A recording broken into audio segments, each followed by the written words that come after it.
आप लोगों को क्या लगता है ये किसके कंकाल हो सकते हैं?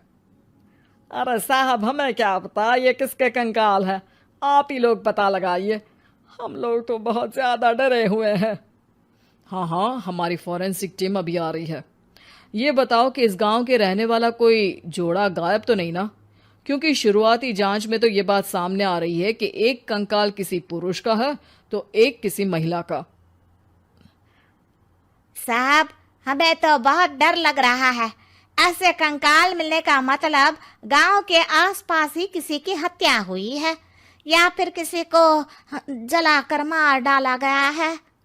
हाँ साहब, हम अपने परिवार को लेकर बहुत ही ज्यादा परेशान हैं। देखिए, आप लोगों की परेशानी हम समझ सकते हैं, लेकिन आप लोगों को पुलिस का सहयोग करना होगा, क्योंकि आपके सहयोग के बगैर हम ये पता नहीं लगा सकते हैं कि आखिर ये किसके कंकाल है और इनकी हत्या किसने की। ठीक है साहब, गांव के लोग आपका पूरा सहयोग करेंगे। हाँ हाँ साहब, पूरा सहयोग करेंगे। तो फिर ठीक है, हम अपनी जांच शुरू कर देते हैं। कुछ दिन बाद जांच रिपोर्ट आ जाती है।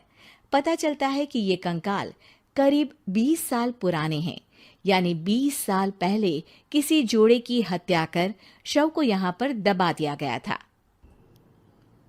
इंस्पेक्टर राघव, ये बताओ कि 20 साल पहले की मर्डर मिस्ट्री क्या आप सुलझ सकती है? हाँ हाँ सर, क्यों नहीं। लेकिन अब सबूत और गवाह काफी मिट गए होंगे। मुश्किल तो होगी, लेकिन शायद किसी परिवार को इंसाफ मिल सके। इंस्पेक्टर राघव, आप बिल्कुल सही कह रहे हैं। किसी परिवार को तो इंसाफ मिलेगा ही, और किसी को उसके किए की सजा भी मिलेगी।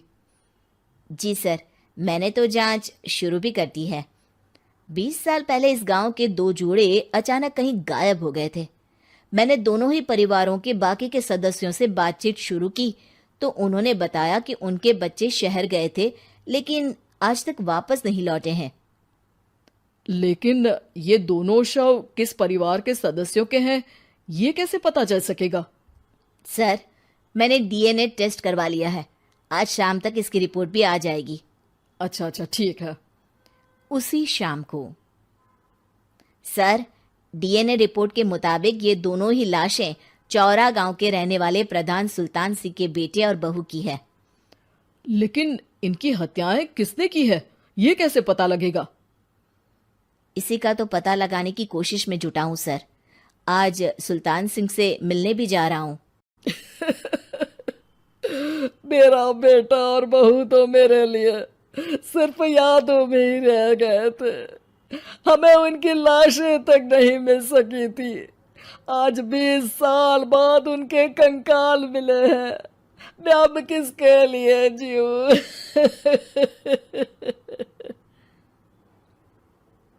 लेकिन सर, क्या आपकी किसी से कोई दुश्मनी थी?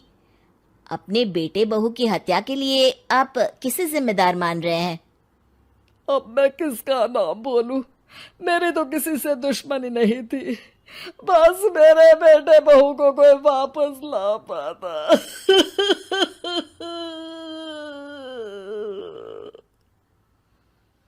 इसके बाद सुल्तान सिंह फूट फूट कर रोना शुरू कर देते हैं। सर, अब आप इनका अंतिम संस्कार करवा सकते हैं। कम से कम इनका शरीर ना सही, इनका कंकाल तो आपको मिला है।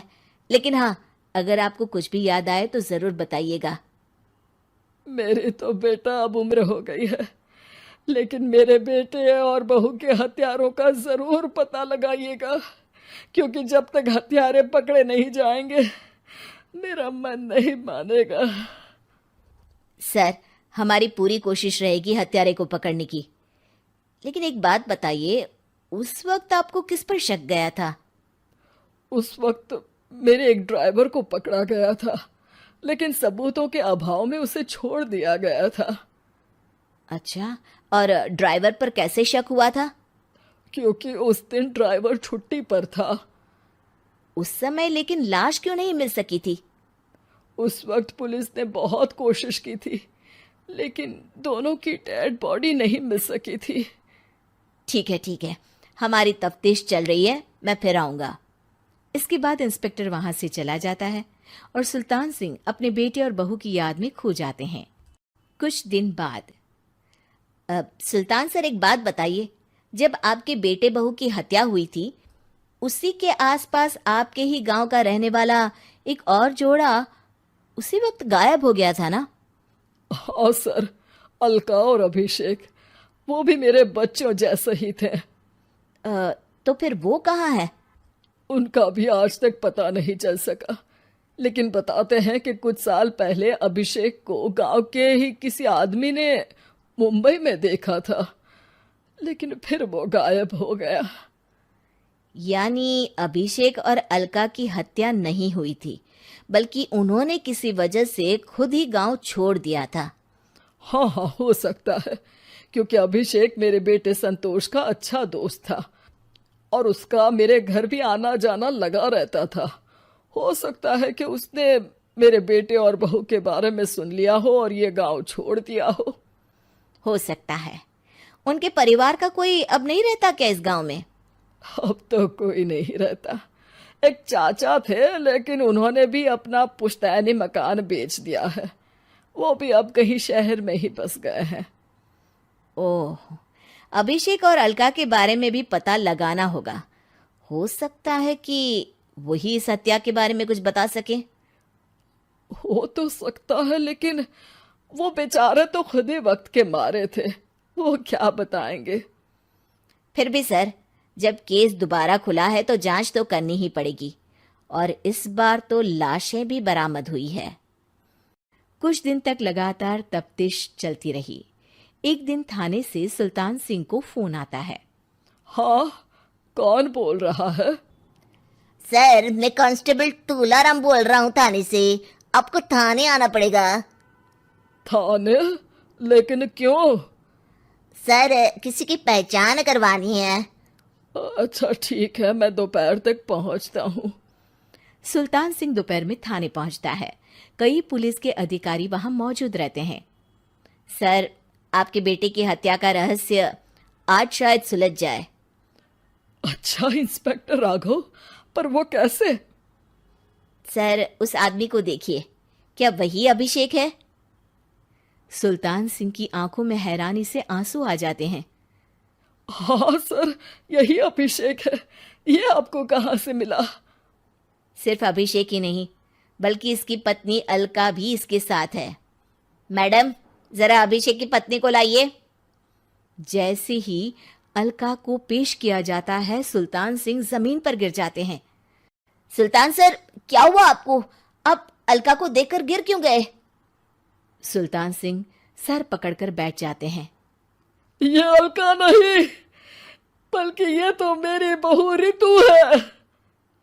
पूरा थाना एक दूसरे का मुंह देखने लगता है। क्या? इसके बाद हर किसी को दो कंकाल और हत्या का रहस्य समझ में आ गया। अभिषेक और रितु ने मिलकर संतोष और अलका की हत्या की थी और लाश को जमीन के नीचे दबा दिया था। आज 20 साल बाद इस हत्या का रहस्य खुल सका था कि अवैध प्रेम संबंध में दो मासूमों की जान